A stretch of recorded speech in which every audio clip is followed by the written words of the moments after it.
IPCO van start is gegaan op Aruba. Dat is vanochtend gebeurd.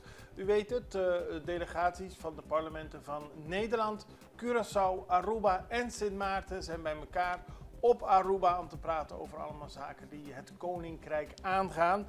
En vanochtend was het dan het moment waarop alle delegatieleiders konden aangeven wat voor hen belangrijk is.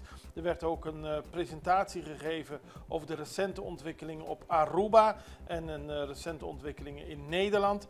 Dat laat ik dadelijk later in de uitzending een deel daarvan zien. Er was ook een speech van de parlementsvoorzitter van Curaçao en een presentatie van de recente ontwikkelingen van Curaçao. En dat gold ook voor Sint Maarten. Later vandaag vindt een technische briefing plaats over de geopolitieke situatie in het Koninkrijk.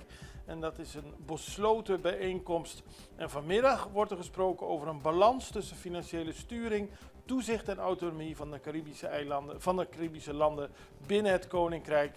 En dat is wel openbaar.